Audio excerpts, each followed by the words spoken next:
Salah satu kamera yang aku tengok sekarang adalah daripada DJI Osmo Pocket, lagi satu daripada Sony A6400 tau.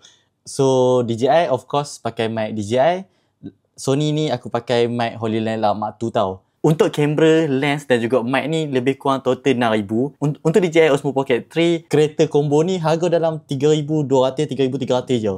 So kau nampak perbezaan kualiti dia macam mana? Harga yang jauh lebih murah, sebab tu aku rasa ramai lah kereta yang pilih Osmo Pocket ni, sebab dia lagi senang nak setting. Ni literally auto tau. Kau boleh nampak beza dia. Mana satu yang Osmo Pocket, mana satu yang daripada kamera. So kita try dia punya bokeh pula macam mana Mana satu yang lebih cantik lah. Okay, ni first. Ni second. Nampak? Kalau kamera ni aku setting manual tau. Semua manual, daripada color aku pakai S-Log 2.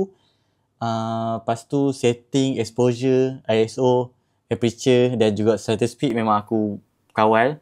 Dekat Osmo Pocket ni literally buka on, tekan record je. So kalau korang sebagai creator nak pilih guna kamera ke guna DJI Osmo Pocket, let's go.